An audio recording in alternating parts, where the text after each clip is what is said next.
بسم الله الرحمن الرحیم. ملګرو ویل شي چې په 22 سپتمبر باندې بار اسلام آباد های کورټ په عمران خان باندې فردي جرم عاید کړي. نو دا فردي جرم څه ته وایي او چې کله فردي جرم عاید شي نو بیا هغې نه پس څه کیږي. نو په دې ویډیو کې په دې فردي جرم باندې سټیپ بای سټیپ په معظمه باندې ځان پوه کولو کوشش کوو. ګورئ د ټولو لومړی خبره دا ده چې کله یو سړی په عدالت کې ودرېږي چې په چا باندې مقدمه چلیږي د چا خلاف نه مقدمه روانه ده، نو یا خو هغه مقدمه د ده خلاف چا دایر کړي، کیس پر د خلاف چا دایر کړی، یا به داسې شوي چې عدالت پاسخود نوټس اخیستی. ناسخود نوټس خو دومره موږ ته پته ده چې دا خو د هایر کورټس چې دي لکه سپریم کورټ او های کورټ دا اسخود نوټسز اخلي، لویر کورټس خو دا نه اخلي که نه. نو د هغې نه پس چې کله عدالت کې کاروایي روانه شي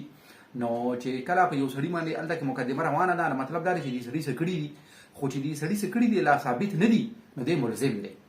په ده باندې الزام دی. که چېرې دغه الزام په ده باندې ثابت شي نو بیا خو دی مجرم دی او دا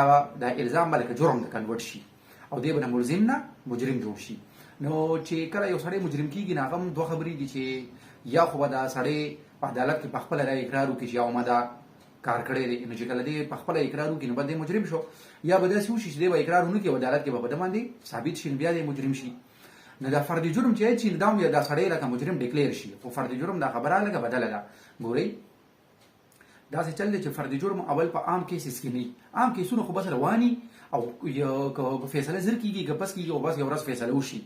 یا به یو سړی چې کوم دی بې ګناه ډیکلیر شي او یا به جیل ته رخصت کړی شي، جرمانه به پرې ولګي لکه پنشمنټ به ورکړی شي. خو دا د فردي جرم دا چې کوم دی نه سینسټیو کیسز چې کوم وي چې د عدالت په نظر کې دا کیسونه چې دي د سنګین نوعیت دي نو په هغه کیسونو کې فردي جرم عاید کېږي. نو د عمران خان دا کیس چې کوم دی دا خو د توهین عدالت و. نو تاسو په دقه چې کله دا کیس روان شو نو په دې کې به تاسو دا ټي وي باندې هر ورځ لا ایکسپرټس چې کوم دی نو راتلل که نه، دوی به راغوښتل دي پروګرامونو والا او هغې کې به یې تپوس کولی اینکر پرسن هغې به وي چې عمران خان له پکار دي چې د عدالت نه معافي وغواړي، ځکه چې د عمران خان مخې ته به دوه لارې دي، یا معافي وغواړي که معافي وغواړي نو د کیس ته ختمېدو 99% چانسز دي، او که چېرې دې معافي ونه غواړي نو بیا د دې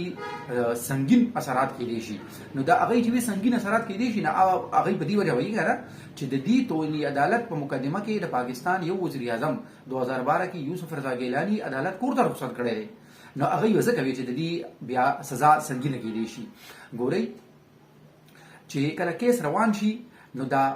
تر کومې پورې فردي جرم عاید شوی نه وي نو دا چې درې څلور پیرې ته د عدالت ولګېد که نه، نو د عدالت په دغه وخت کې ایکچوال کې ایز ا کورټ آف انکوایري کار کوي، ایز ا کورټ آف انکوایري کار کوي، دلته کې انکوایري کوي چې دا په ده باندې کوم کیس دی نو آیا چې دا مخکې د ټرایل بوتلو جوګه دی او که نه دې ځای کې ختم کو، مطلب دا دی چې دا کوم کیس دی دا الزام دی نه دا الزام چې جرم دی او که نه دی، نو دا کورټ آف انکوایري. نو د کورټ آف انکوایري د دې نه مخکې چې کوم دی نه که چېرې دا سړی معافي وغواړي لکه عمران خان معافي وغوښتې وه خبره به ختمه شوې وه نو په عدالت ورته وي خط ولیکه، لومبي خط کې چې کوم دی نه هغې وایي موږ سټسفاید نه یو، بیا وله بله موقع ورکړه، بل خط کې هم هغه معافي ونه غوښته او د عدالت دغه ده نو په اخري دغه باندې هغې دا فیصله وکړه چې په 22 سپتمبر باندې به په ده باندې فردي جرم عاید کېږي. نو دا فردي جرم مینز چې عدالت په دې فیصله باندې ورسېده، په دې نتیجه باندې ورسېده چې دا سړی چې کوم دی هی از ګلټي چې هغه په ایکچوال کې دا جرم کړی دی، څنګه چې په عمران خان باندې هم دغه دی که نه چې د خاتون جج چې کومه ده نو دې ته یې دمکي ورکړې ده، بس عدالت دا ومنله چې یو دمکي ورکړې ده، جرم یې کړی دی، دا غلط کار دی. اوس چې فردي جرم عاید شي اوس به څه کېږي؟ آیا دی به جیل ته ځي؟ نو بالکل به جیل ته نه ځي. د فردي جرم عاید کېدو نه پس دی جیل ته نه ځي.